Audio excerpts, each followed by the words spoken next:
You probably made more money this year than you did last year. So why does your bank account not show it? Not because you're irresponsible, not because you didn't try. You paid your bills. You showed up. You even had that moment in January, you know the one, where you genuinely believed this year would be different. It wasn't. And that quiet frustration of doing everything right and still feeling behind, that's not bad luck. That's a system working exactly as designed, just not for you. Here's what nobody tells you. Your money doesn't disappear because you're careless. It disappears because there are quiet, automatic, perfectly engineered systems built to take it back before you even notice it's gone.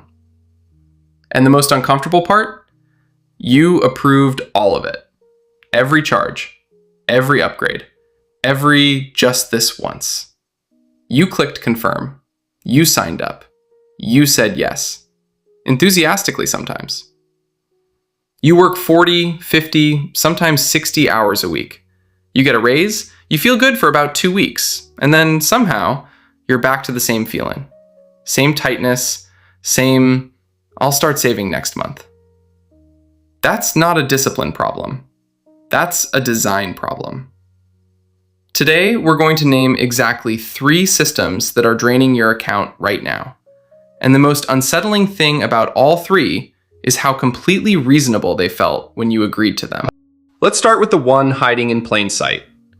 Subscriptions. Not 1, not 2.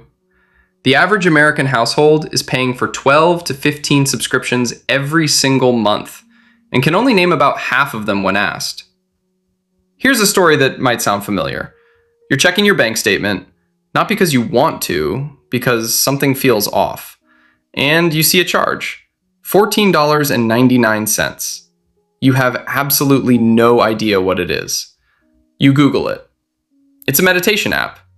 You downloaded it in February during a stressful week, did 3 sessions, felt very centered, and completely forgot it existed. You've been paying for it for 11 months. That's $165 you spent becoming calmer on an app you never opened again. Somewhere there's a CEO who hasn't thought about you once, and you've been paying his salary for 14 months. And that's one charge. Add the streaming services, the music, the cloud storage your phone guilted you into, the gym app that replaced the gym membership you also still have, and the average household is spending between $150 and $220 a month on subscriptions. That's over $2,400 a year on things you mostly forgot you were paying for. These companies aren't careless about their pricing. They price just below the threshold of what makes you cancel. Just low enough that it feels easier to keep it than deal with it. That's not an accident. That's a strategy. And it's working, because it's working on you right now. The second villain is sneakier, because it doesn't feel like losing. It feels like winning. It's called lifestyle creep, and it's the reason raises rarely actually change your financial situation. Here's how it happens. You get a $400 raise. You deserve it. So you upgrade your lunch spot just a few times a week. Nothing crazy. You get the better phone because, honestly, the camera on the old one was embarrassing. You start ordering delivery more because you work hard and you've earned it. You book the slightly nicer hotel because you're an adult and the cheap one always smells weird. None of these feel wrong. Each one feels completely reasonable. Each one feels like you're finally living the life your income should support. But here's the math nobody shows you. That $400 raise, after taxes, you're taking home around $280. The new habits? About $300 a month. You got a raise and went backwards. You celebrated yourself into a deficit. Lifestyle creep is your current self stealing from your future self, while both of them think they're being reasonable. It doesn't announce itself. It just quietly raises your baseline until the raise you were excited about is already spoken for before it hits your account. Every single time. And then there's the third villain, the quietest one. The one that's not just taking your money, it's charging you rent to borrow it back. Debt interest. Not the debt itself, the interest. The number most people look directly past every single month. You bought a couch 3 years ago. The couch is paid off. The interest is still going to the gym. Here's what's actually happening. The average credit card interest rate right now is around 21 to 22%. On a $5,000 balance, paying just the minimum every month, you'll spend over $4,000 in interest alone before that card is cleared, and it'll take you over a decade to get there. You didn't buy $9,000 worth of stuff. You bought $5,000 worth of stuff, and quietly agreed to pay almost double for it. Credit card companies don't hate you. They love you. That's actually the problem. They're not hoping you default.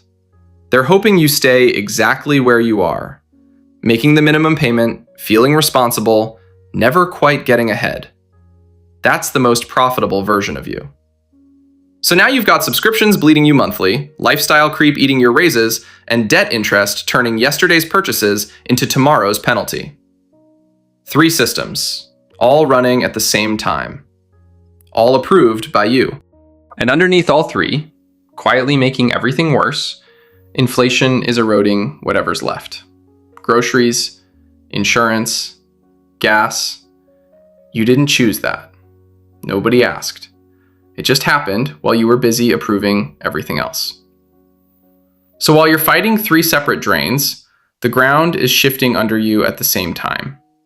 That's why it feels like you're running and standing still, because you genuinely are. So here's the shift. Stop asking, how do I make more money? And start asking, where is my money actually going? Because the uncomfortable truth, the one most financial content won't say directly, is that for most people in the middle, income isn't the problem. The leaks are the problem. Small, approved, forgotten. Leaks. Draining your account before you even realize they're open. Making more money without fixing the leaks is like turning the tap up on a bathtub with the drain open. You can turn it as high as you want. It doesn't matter. The money has already been there. You've already earned it. These 3 systems are taking it right now. While you watch this, these 3 systems are running. They ran yesterday, they'll run tomorrow. The only variable is whether you ever decide to look at them directly.